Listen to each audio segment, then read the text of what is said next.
Mga kati mo, bago siguro to. Tsaka mabango ah. Karamihan kasi dito sa ganito, may mga naninigarilyo kasi. Ito mabango. Okay siya. Yan, dito yata yun. Okay.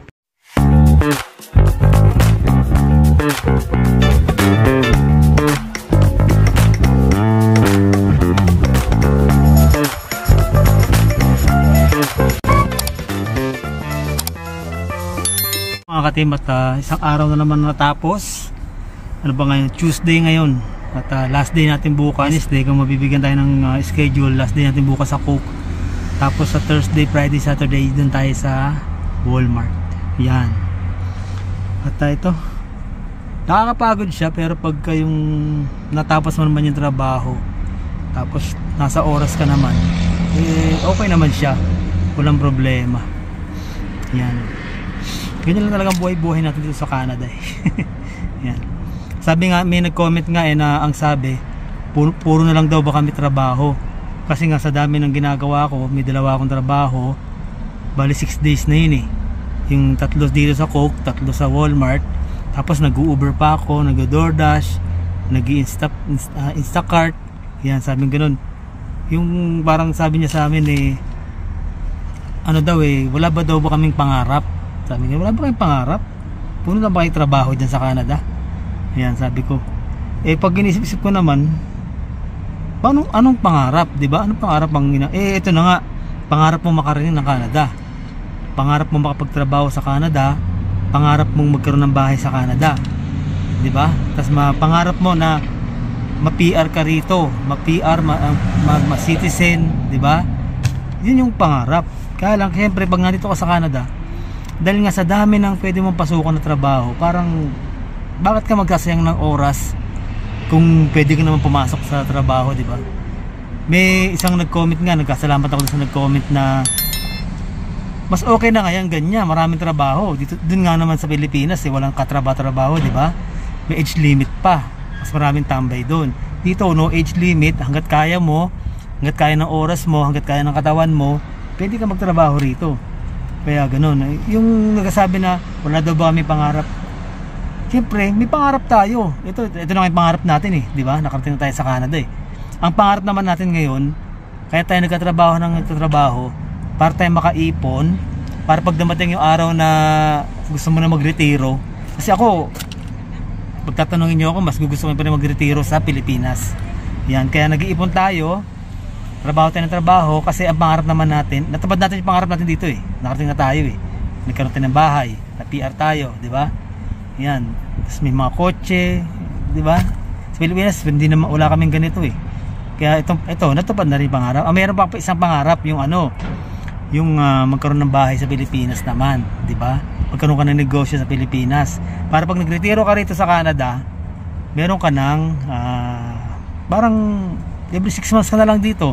Pag malamig dito sa Canada, 6 months ka sa Pilipinas.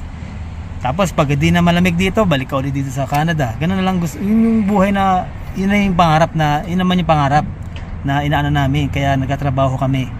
Di ba? May oras naman kami para magpahinga, pero yun nga, yun na lang yung pangarap namin na yung makaipon, magkaroon ng negosyo sa Pilipinas, magkaroon ng bahay sa Pilipinas. Di ba? Yun na lang yung inaano namin ngayon habang bata pa kami. Hangga't di pa kami nagre-retiro. Di ba? Ipon-ipon lang, tapos yun nga. Teka lang, may bubuyog. Yun pa na may bubuyog dito, matindi. Pag kinagat ka, mau-hospital ka pa eh.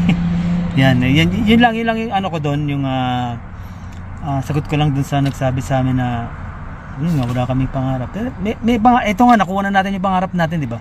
Kaya lang meron pa tayo isa pang pangarap, kaya tayo nagtatrabaho. Yun nga, yung para hindi tayo paulit-ulit, yung makapagkaroon tayo ng bahay sa Pilipinas, magkaroon tayo ng negosyo sa Pilipinas, para every 6 months punta tayo rito sa Canada. Pag malamig sa Canada, balik tayo sa Pilipinas. Tapos pagka hindi na malamig dito sa Canada, balik tayo ng Canada. Ganun lang. Yan lang yung pangarap na inaano namin ngayon, kaya nagkatrabaho kami. Halos susunod yan, 4 na kami nagkatrabaho. Si Martin bata pa eh. Kaya ganun, yun lang yung sagot ko doon, na may mga pangarap din naman tayo na natupad. Kaya nagkapasalamat din tayo sa Diyos na araw-araw nagdadasal tayo bago gumising, bago matulog, nagdadasal tayo. Di man tayo makapagsimba, basta importante ron, araw-araw ang nagdadasal, paggising tsaka pagtulog. Na yung parang bibigyan ka naman niya ng problema, pero pag yung problema na binibigay sa iyo ay alam naman niyang bibigyan ka niya ng parang pagsubok na alam naman niyang mareresolba mo. Yan. Yun lang isagot namin. Kaya yun na, doon sa mga nanonood, maraming salamat. Sana comment na lang po kayo kung meron ko na kung hindi nasabing maganda, kung hindi kayo sang-ayon sa mga sinabi ko, comment na lang po para ma-check natin kung ano po yung sa loobin nyo rin sa sinabi ko. Maraming salamat. At eto, at mag-ano muna tayo, kain tayo ng konti, tapos may oras pa tayo, maaga pa, mag-Uber.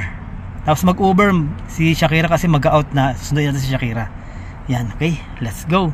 Ito mga katim, ito yung delivery na ayoko yung aakyat ka pa sa taas, tapos magko-code ka pa, tapos ang hirap pa mag-park. Karamihan dito walang park, yung visitor parking.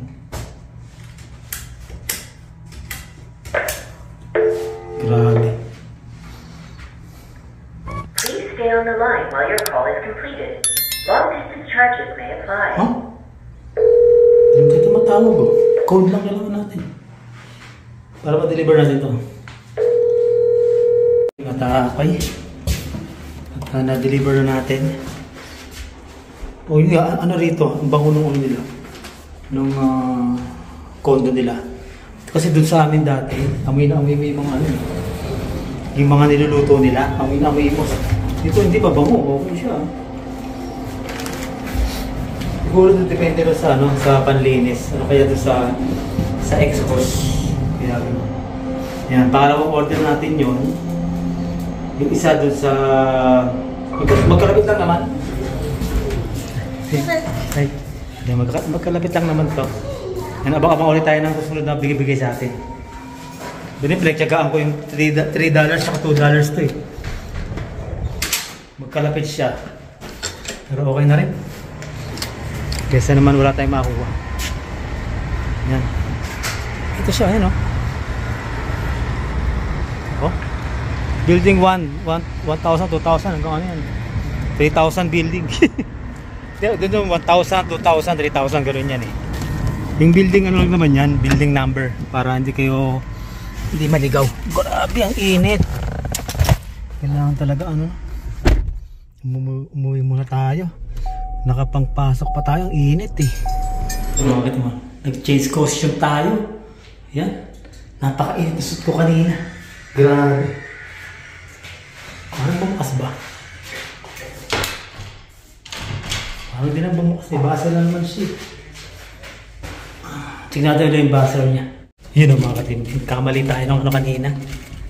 Kabilang building pala yung. Kaya pala kahit anong dial natin, hindi siya nagko-connect. Saan ba yan? Ang ganda rito, liwanag di ba? Yan, bali, na-deliver na natin siya. Iwan lang natin siya doon. Dadamputin na lang ng customer yun. Alam niya na yun. Ang ganda rito. Dito yan sa may mga katim sa Sage Hill. Grabe ang liwanag. Parang sa ilaw to Hindi nagtitipid Ang ganda. Sa Sambango rin. Ang dami nag-i-inquire sa baba. Merong buyer, merong nag-rent. Ang ganda naman dito. Napakaliwanag Gaya na sinabi ko, nagpalit ako ng damit. Napakainit. Negative positive 40 ngayon. Grabe. Tingnan mo yung puti ng paligid kitang-kita rin ako. Ang ganda rito sa dito yan sa Sage Hill condominium, bagong-bago. Sa baba, ang daming tao na nag-i-inquire. Tapos may nag-rent, merong for rent, merong nag-ibenta ng condo rito. Tagal Yun. Wala ko. Okay. Ayan. Tayo, bali, third delivery natin to. Tapos meron ako isang napindot, yun ang problema.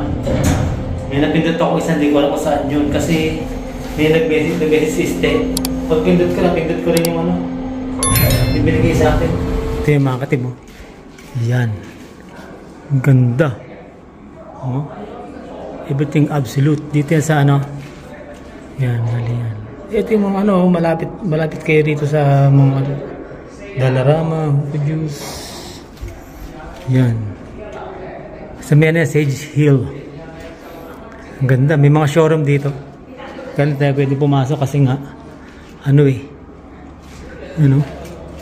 Ang ganda ng kusino. Tapos may mga ano? CR. Tapos kwarto. Ito yung mga pang single.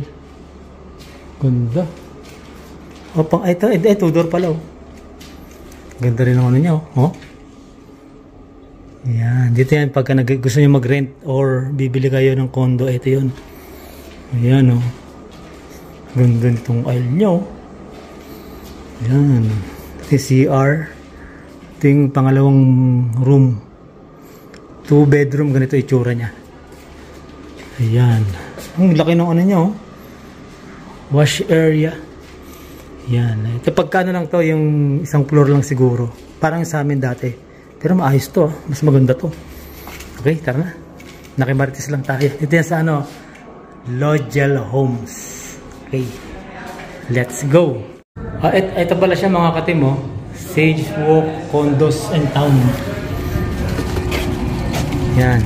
Maganda naman dito. Yan, kasi katabi niya na yung ano, TNT. McDo, Walmart, Tim Hortons, marami. Ayan, malapit siya. Ayan, ah. Ito yung tsura niya. Ang ganda. Tapos yung pinakita ko sa inyo yung ano, yung pinaka 2 bedroom niya. Yun yung tsura niya. Ayan. Okay, lagi siyang open dito sa ano, show home. Okay, let's go. Ayan.